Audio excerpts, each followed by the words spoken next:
Yet another edition of the Ben Garcia Show. There's a lot of things to get into. An all-Suns show once again today. Can Devin Booker potentially get traded? Should the Suns reconsider it? After that Demond Bane deal, I don't think it's entirely out of the question.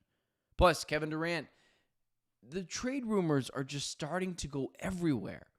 What the hell should you believe? Let's talk about it next.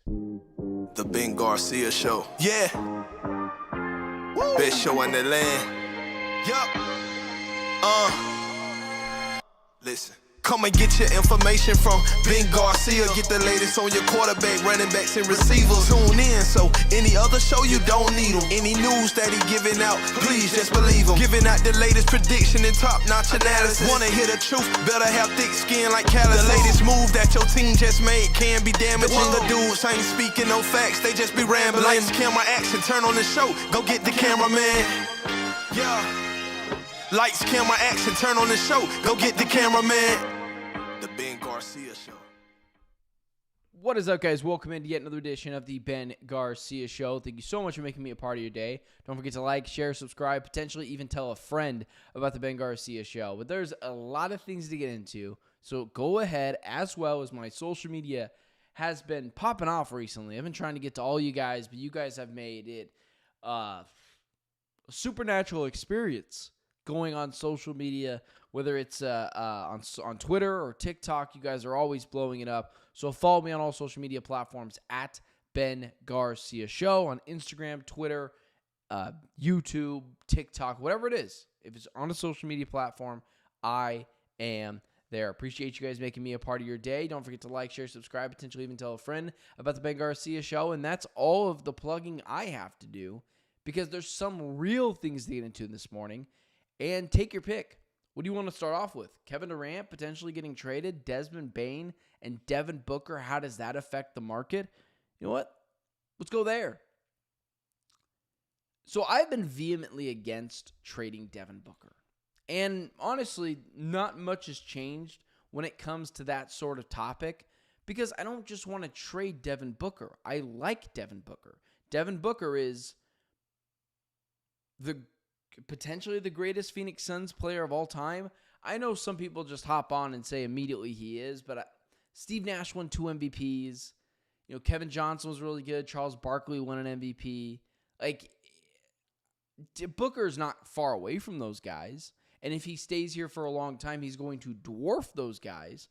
But I don't know if he's the greatest Phoenix Suns player yet. That feels very 2021 Suns fan, rather than someone like myself who grew up with Steve Nash, who was like objectively awesome outside of defense. And Booker's not a great defender either.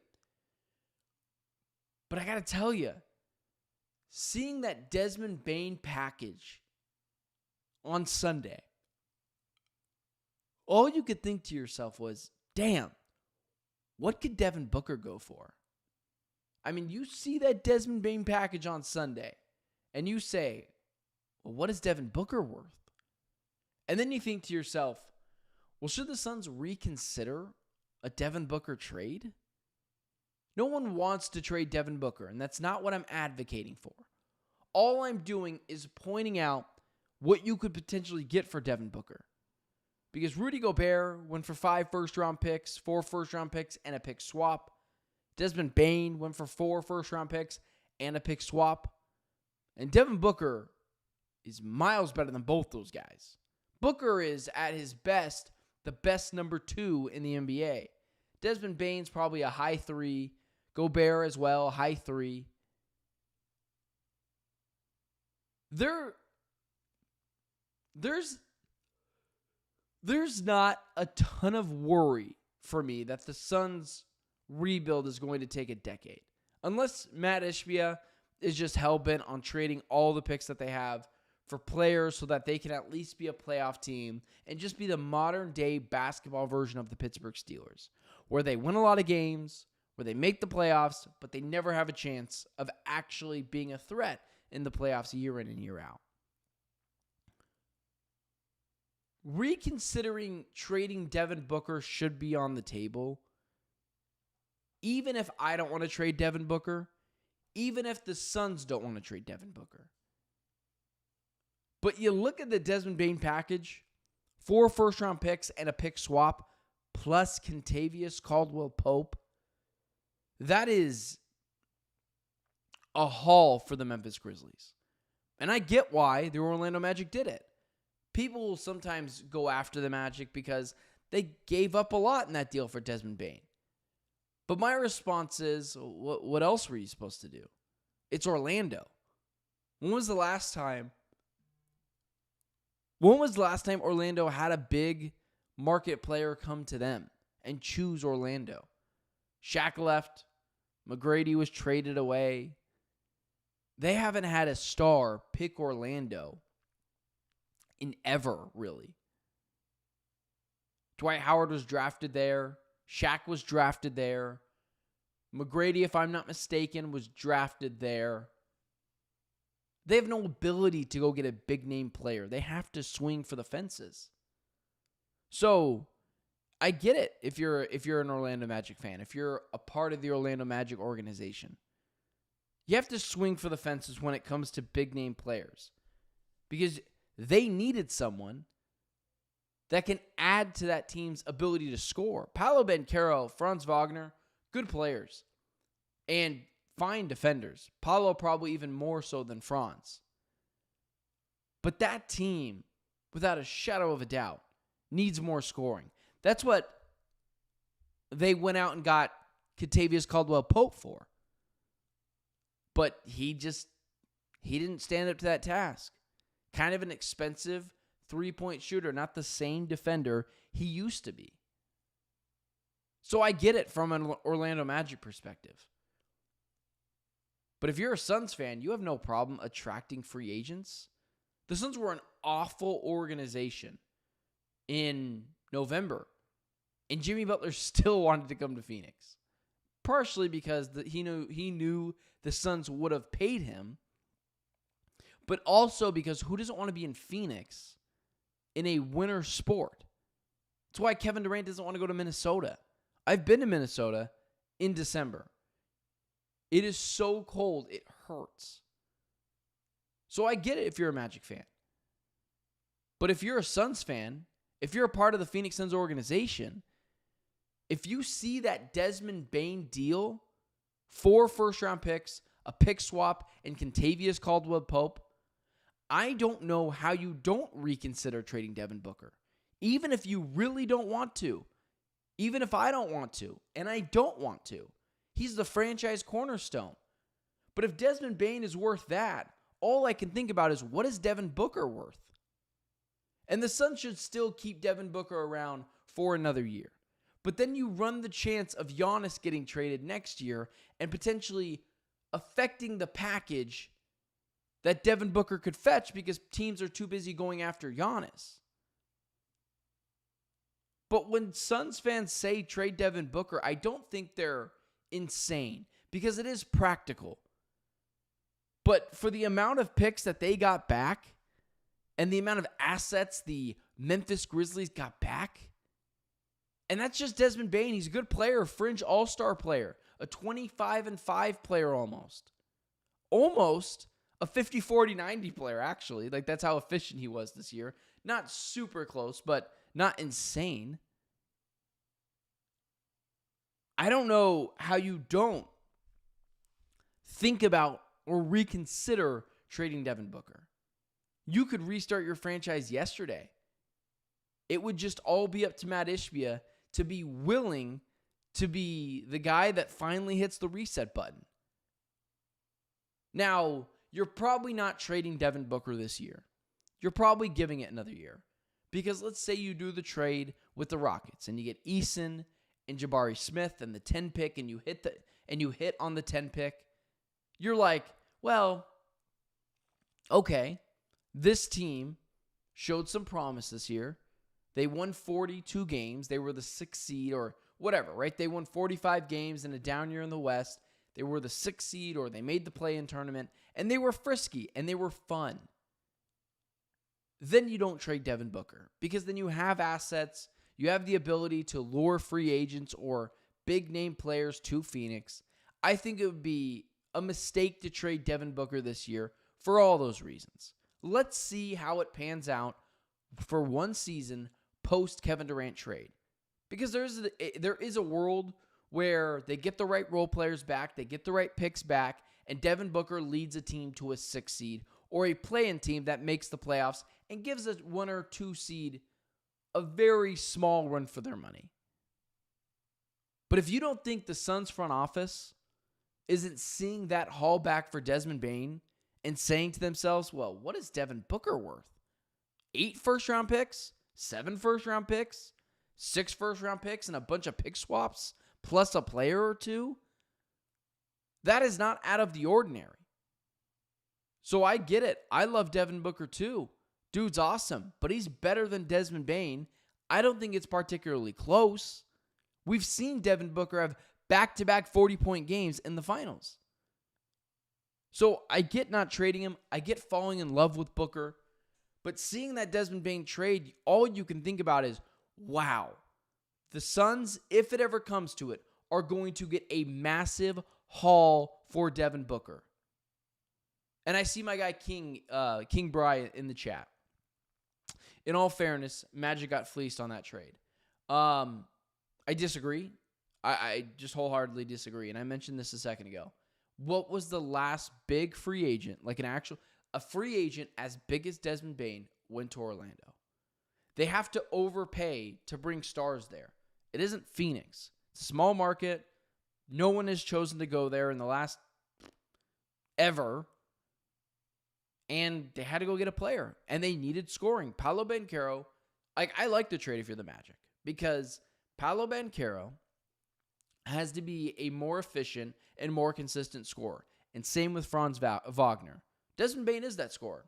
So I like that. And I disagree again with Aaron in the chat. It doesn't do anything for anyone. Yep, I just would disagree. I would immediately say that it makes the Orlando Magic contenders in the East. But a championship? No. But you have to remember, the East is terrible. The East is terrible. The Pacers might win the finals this year. Granted, they lost last night, but still. If you're the Suns, you're licking your chops. Absolutely licking your chops after seeing what the Orlando Magic traded for Desmond Bane. Because immediately you're saying to yourself, well, Booker is worth at minimum 6 first-round picks now. And 3 pick swaps and a player or 2. And that's when you think about really kick-starting the rebuild. But I wouldn't just do it right away. Because the Nets got a lot back for Kevin Durant. And a fine amount back for Kyrie Irving when his value was in the toilet. And they're still rebuilding. So it doesn't mean just because you get picks that you're not rebuilding anymore. But it does help. And after seeing that deal, if you're the Suns, man, you have to really consider what you can get back for Devin Booker. Okay. That was interesting. Didn't think I'd be doing a Think About Trade Devin Booker segment. But let's start off here. Or I guess I should say let's go here. The Kevin Durant sweepstakes continues to heat up. I've given my opinions on what the Suns need to do for Kevin Durant. I want them to trade him to the Heat for a couple of reasons. Even though Kevin Durant doesn't like me, and that's pretty well documented over the past couple of months, and that's okay. I don't give a damn. I am rooting for Kevin Durant to succeed because I do think his legacy is judged way too harshly. I don't blame him for going to the Warriors. Like, I didn't like the move, but I don't blame him. It was a free ring, make max money. I get it.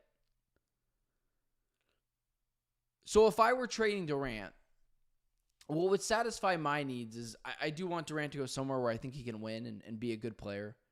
But I also want the Suns, even furthermore, to get back a really good package to help this team continue to be better because I cover this team and I want them to be able to be competitive. But if you move Kevin Durant to the Miami Heat, and I don't really care if you get Andrew Wiggins. Truly, I don't care. It's not the end-all, be-all of a trade. But if I get Khalil Ware, Terry Rozier, Duncan Robinson, and 2 first-round picks, I don't care. Khalil Ware is the big piece of that deal. I want him in Phoenix. I think he'd match up really well with Devin Booker. He showed a lot of promise.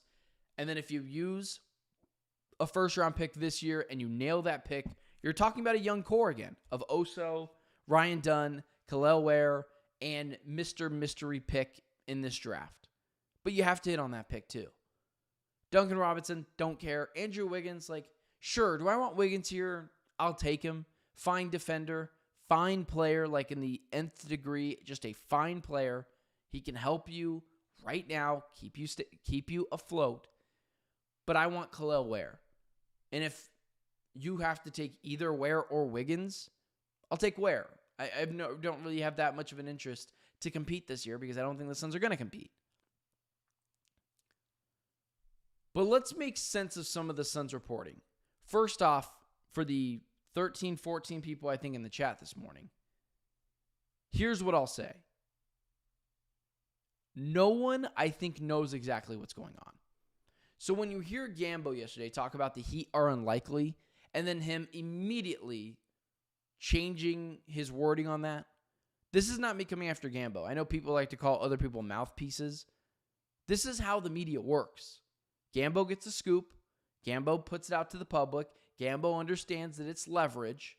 And then later on, he gets a story about who the Suns are drafting in the first round of this draft. And that was the analogy that was used to me from my guy Brendan Clean yesterday. Everything is posturing right now. And then immediately, an hour later, Shams Charania goes out and said, the Suns are talking to the Timberwolves, the Heat, and I don't remember who it was, the Rockets. And it's wait a second. Gambo just said it's unlikely. I wouldn't go after any reporter right now. The only thing I would say is I've seen every fan account claim they have sources, whether it's a Suns fan account, a big name Heat fan account, a big name Spurs fan account, or a big name Rockets fan account. They've all said the deal is done. They don't know anything. Save yourself some time. DeColdis doesn't know anything. The fan accounts don't know anything. I'd go after another guy for not knowing anything and just putting out things that are basic information and late and then claim it as sourcing. If it doesn't come from one of the bigger guys, Bourget, Dwayne Rankin, John Gambadoro, I largely wouldn't believe it. And when you talk about voice crack there. And when you talk about the leverage, that's all this is right now. It's posturing. No one actually knows what's going on at this moment. No one. And so when people say a Heat trade is unlikely, here's how much the pendulum has swung. Yesterday when I got off on this show, I said, I think the Suns are going to get a haul. And then this morning, I'm just praying that they can get Kel'el Ware. It changes on a daily basis. I know who I want. I want the Suns to trade Kevin Durant to Miami. I want Wiggins, Ware, Duncan Robinson, and 2 first-round picks. But if I have to let go of Wiggins to get that other pick and get Rozier instead, I'll do it. Ultimately, the Rockets package doesn't entice me as much as that Heat package. Neither the Spurs. But here's what frustrates me. There's this argument between, if the Miami Heat have the best package, if the Timberwolves have the best package, just send them to the Timberwolves. That spells bad news for the Phoenix Suns. If the Suns are willing to trade him to not one of his preferred destinations. And here's why. And again, this is something we talked about yesterday on Locked On Suns. If you are trading Kevin Durant to the Memphis Grizzlies because it's the best package, but Kevin Durant has made it known he doesn't want to be there, probably doesn't bode well for you in negotiations. Probably means you're getting less in a Kevin Durant trade, not more, because that means he might not sign an extension with that team. And so immediately you say to yourself, okay, if he's not signing an extension with that team, that could just be a team trying to use cap space or trying to get rid of his cap space at the end of the year, and then at the end of the year, you have $54 million to spend. So when I talk about the Timberwolves and why I do think they're probably in the lead right now, and the Suns are doing everything they can to get Miami to send Kel'el Ware, The Timberwolves, that package would be underwhelming. 2 first-round picks, Rudy Gobert and Dante DiVincenzo. You're praying you hit on those first-round picks. Praying you hit on those picks. I've continued to beat the drum. You got to get Rob Dillingham. In any trade for Kevin Durant, you have to be able to get a young, ascending player. I don't care who that is. Whether it's Dillingham, Castle, Jabari Smith Jr., or Khalil Ware. A trade for Kevin Durant has to include one of those players, guys. One of those players. And then picks. I need something tangible this year to show me the future of the Phoenix Suns is bright. So whether that is Castle, Khalil Ware, Jabari Smith Jr., and who's the other team I just was saying a second ago? Rockets, Wolves, Rob Dillingham. So let me just say it again. If I don't get one of Castle, Jabari Smith Jr., Dillingham, or Khalil Ware, I can't do the deal if I'm the Phoenix Suns. The Suns have to get more athletic. They have to get twitchier. They need to be able to get one of those young guys to help ascend them to the next level. And so with all the posturing and all the reporting, here's what I would say. If someone said, where do you think Kevin Durant goes today? I think he goes to Miami, but that changes on a day-by-day basis. It truly does. I don't know what I'm supposed to believe at this point. Everyone's posturing. Gambo's negotiating out in public on behalf of the Phoenix Suns yesterday. It felt like on his radio show. I don't know what it is to believe. What I would say is the only people that know anything right now are actual reporters. Stop buying into people for whatever team you're a fan of and think Kevin Durant is getting traded because so-and-so Heat culture tweeted out that they are. That some Devin Booker fan account said that they are.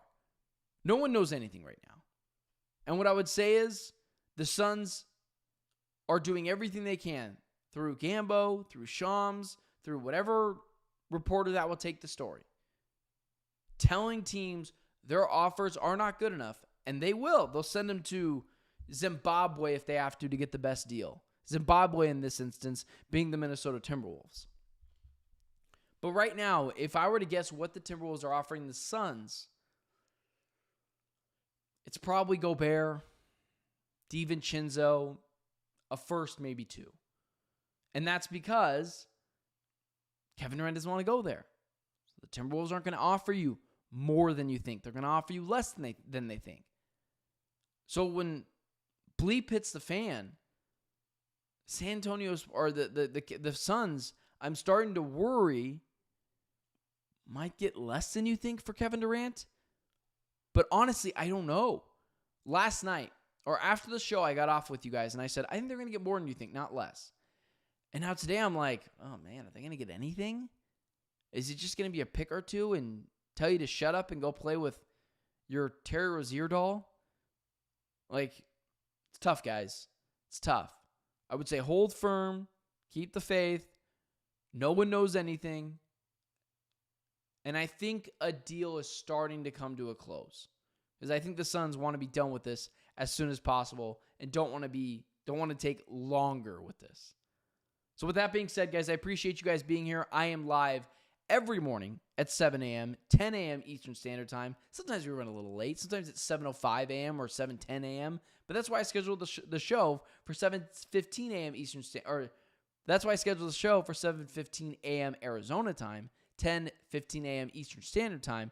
Because it just makes it a little bit easier for you guys to track, knowing that I will likely be here at 7, but it could be a little later than that. Appreciate you guys being here. Follow me on all social media platforms at Ben Garcia Show, X, TikTok, Instagram, YouTube. If there's a social media platform, I am there at Ben Garcia Show. And then finally, guys, it does me a huge favor if you go ahead and like the stream. It gives me incentive to get up in the morning and do this show for you. So please like, share, and subscribe, and potentially even tell a friend about the Ben Garcia Show. That is all I got for you guys today. Excited to talk to you guys tomorrow. Unless there's a Kevin Durant trade today, then I will emergency go live, hopefully instantly, reacting to the deal. But until then, I'm Benjamin Garcia. And until tomorrow, it's been the Ben Garcia Show.